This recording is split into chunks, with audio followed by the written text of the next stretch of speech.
Okay, let's talk about square roots. Check out my fancy little S there. Anyway, okay. I'm sure you know how to do that.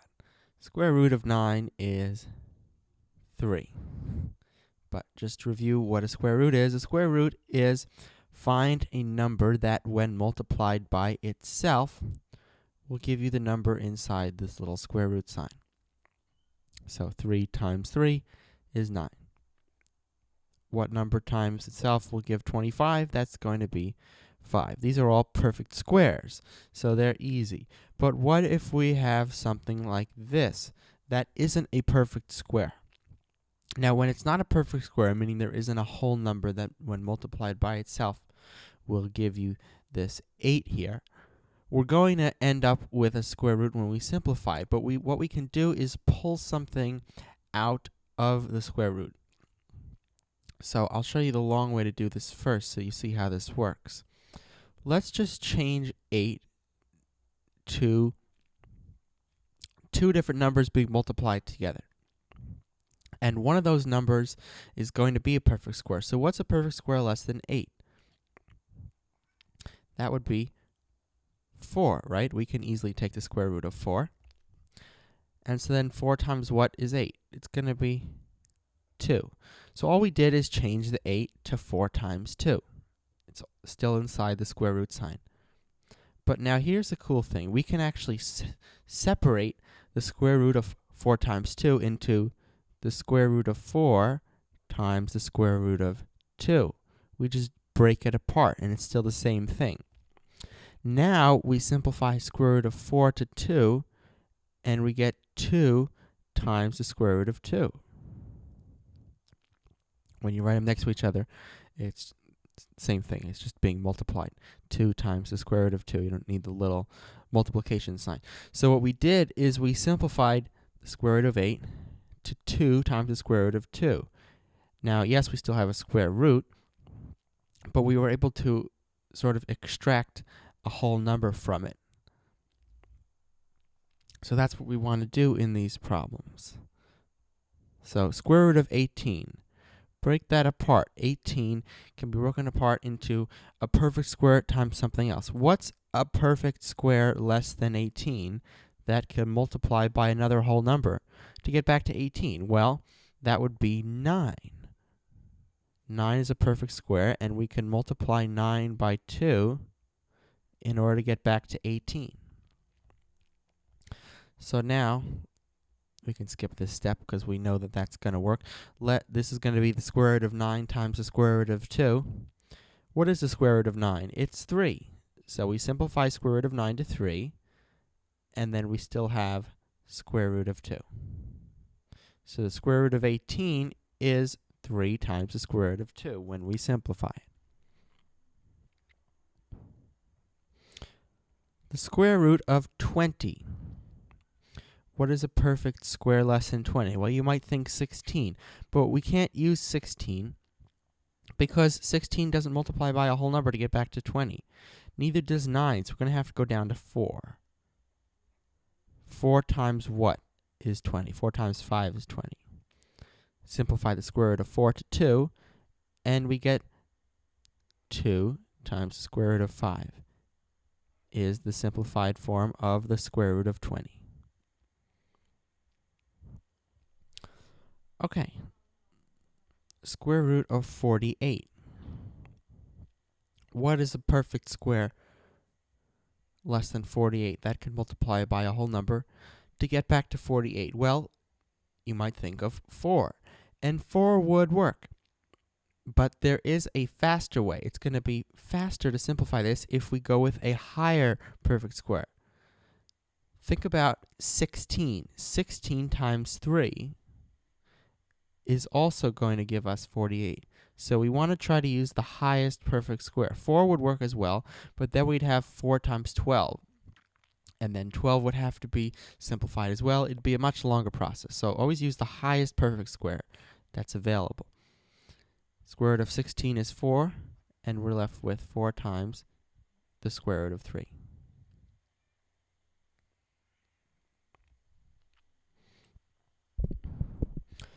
All right, these numbers are going to get bigger as the problems get a little more difficult. Square root of 72. Again, 4 would work, but now we can go all the way up to, remember your perfect squares, 4, 9, 16, 25, 36. 36 is going to work because 36 times 2 is 72. And the square root of 36 is 6, so this will be 6 times the square root of 2.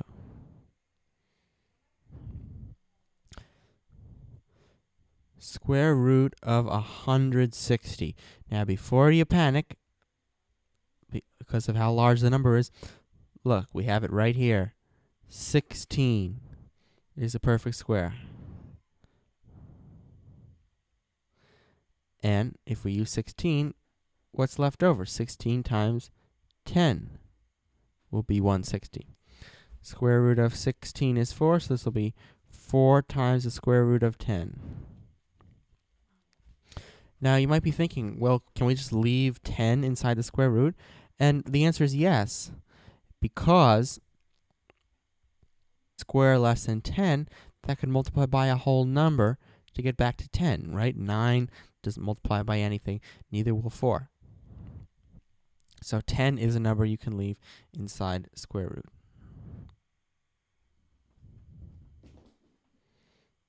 Square root of 17. What are the perfect squares less than that? Well, we have 4. That's not going to work. 9's not going to work. 16's not going to work. So wait a minute. This actually cannot be simplified. This is the simplified form of square root of 17. You can't get any simpler than that. Now, one reason that we can't simplify the square root of 17 is because it's a prime number.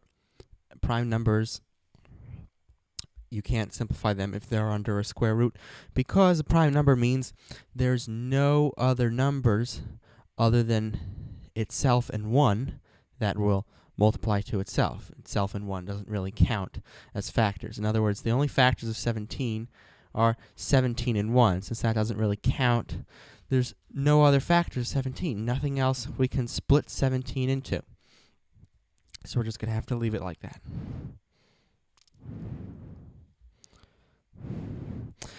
Square root of 26. So the perfect squares less than this are 4, but that won't multiply times a whole number to get 26. Neither will 9, neither will 16, and neither will 25. So we're stuck again. But what's interesting about this one is that this one is actually not a prime number. So just because it's not a prime number doesn't mean you can simplify it. Factors of 26, other than 26 and 1, are 13 and 2. But neither of those is a perfect square. So it would be kind of useless to break this apart into the square root of 13 times the square root of 2, since both of those would have to stay as square roots. So we're just going to leave it like it is.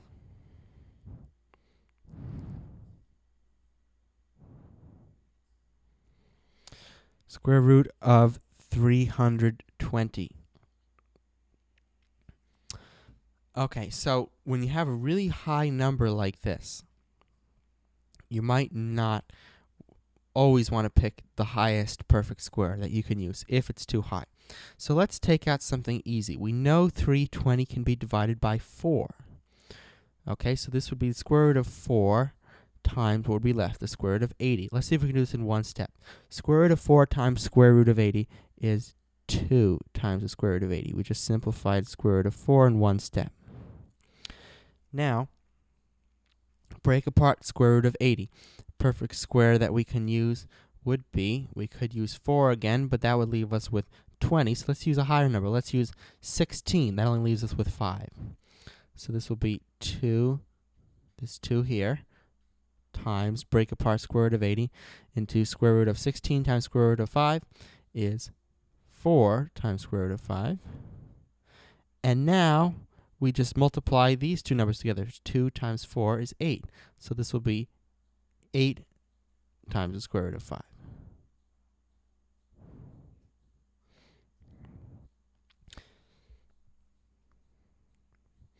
All right. So as you do more of these problems, you should get more comfortable with doing them in fewer steps. In other words, not breaking them into the square root two different square roots, just simplifying the perfect square right away, like we did here. So I would encourage you to do some practice so that you can do those problems faster. It will definitely help later on in quadratic equations. But for now, we're going to move on to one other thing with square roots, which is dividing. So when you have something like this, square root of 16 over 25, just like with multiplication, we can break this apart. Instead of one big square root, we'll make square root of 16 over square root of 25 is the same thing as the square root of 16 over 25. And now we just do these individually. Square root of 16 is 4, square root of 25 is 5. And there we go. That's how you simplify when the whole fraction is under a square root. But now what if we have something where one of the pieces of this fraction is not a perfect square? We can't take the square root of 7 and get a whole number. We can do the square root of 36. So let's just leave the square root of 7 up there. And the square root of 36 is 6. That's actually as far as we can go since we can't simplify square root of 7. So you can leave it like that.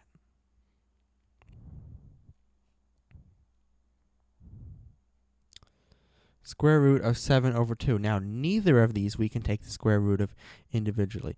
But there is something we can do to simplify this.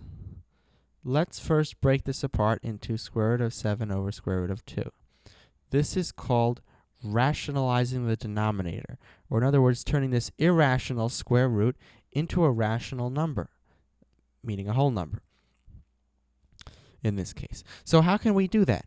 What we're actually going to do is multiply the top and bottom of this fraction by the bottom. We'll multiply both pieces of the fraction by what's here, square root of 2. And here's why we're going to do this. Square root of 7 times square root of 2 will be square root of 14.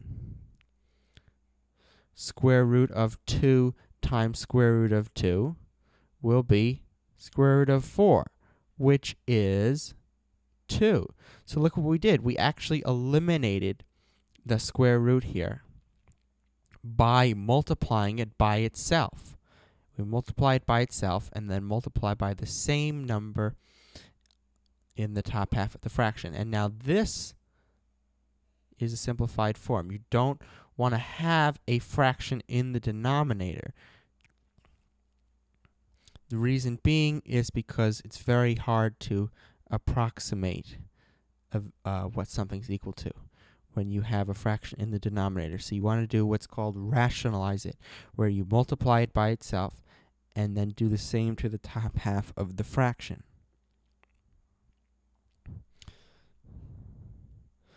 So you might not see that when at the start of a problem like this, but remember, when you have a big square root over the whole fraction, it's a square root over the top and a square root over the bottom. You can't have the square root over the denominator. So once again, we're going to break this up into square root of 16 over square root of 3. The square root of 16 is 4. And the square root of 3, we can't leave it like that. So we're once again going to multiply the top and the bottom by square root of 3. So the top becomes 4 times square root of 3, and the bottom becomes square root of 3 times square root of 3, which is the square root of 9, which is 3.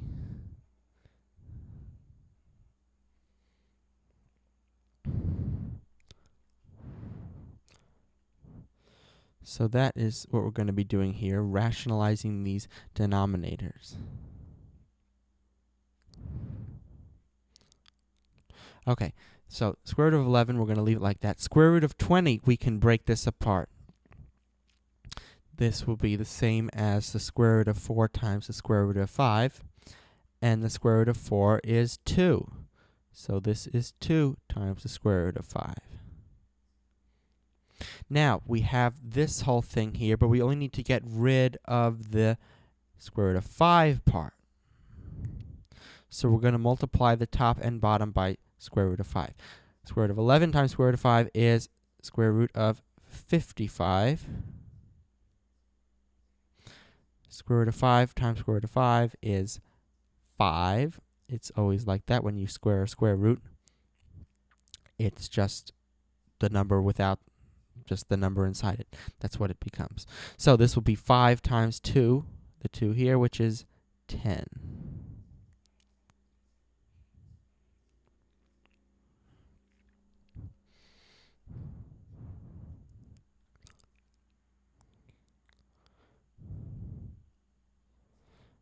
Okay, this one is nice because in the top we can immediately take square root of 81. That's a perfect square, so we're just going to leave that as 9. Square root of 48 is not, however, so we're going to break that up. Remember to try to use the highest perfect square. You could use 4 times 12, but using 16 would be better, because then square root of 16 is 4, and this would be square root of 16 times square root of 3. But you have to rationalize the denominator, get rid of the square root. So this, multiplying the top by square root of 3 would be 9 square root of 3. And multiplying the bottom by square root of 3 would be 4 times 3, which is 12. But there's one more thing you have to do here. You have a 9 here and a 12 there. If you had the fraction 9 over 12, you would know to simplify that to 3 over 4. We actually have to do the same thing here. Don't let this square root of 3 here throw you off. This is still a unsimplified fraction. You have to divide. What we did is divide both the top and bottom by 3. So 9 divided by 3 is 3. 12 divided by 3 is 4. And you're dividing the number being multiplied by the square root. What's inside the square root doesn't change.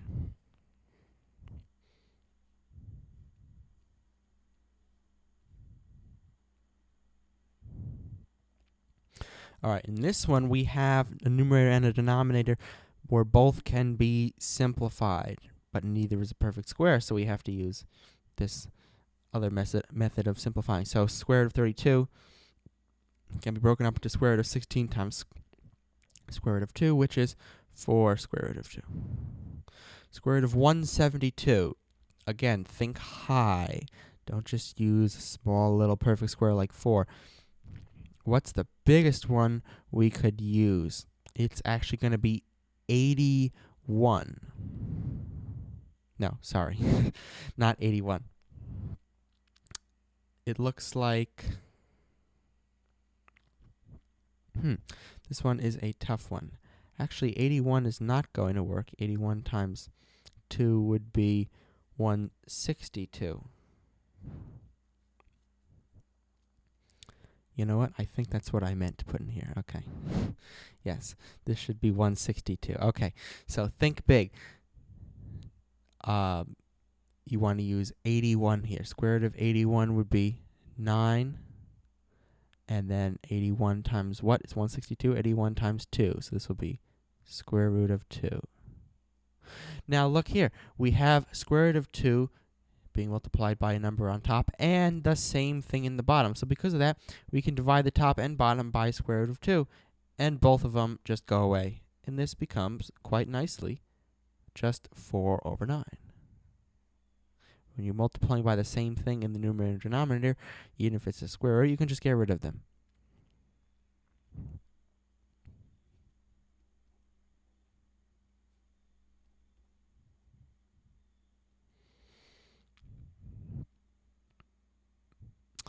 Okay, square root of 40 here. What's a perfect square? That would multiply by a whole number to get to 40. Well, it would be 4. So square root of 4 times square root of 10. That's 2 square root of 10. Remember, 10 is not a prime number, but it can still be left in the square root because there's no perfect square that we could use to break this up. And square root of 108. Again, think big. What's a big perfect square? We can break this up. That would be 36. You don't want to just use 4 for everything. Use bigger perfect squares. 36 times 3 is 108. So square root of 36 is 6. So 6 times the square root of 3. And remember to look at the numbers in front of the square roots. 2 over 6 is an unsimplified fraction, so we can simplify that to 1/3. So we'll just have 1 times square root of 10, which will just be square root of 10, over 2 square root of 3. We divided the top and the bottom. 3 square root of 3. We divided the top and bottom by 2.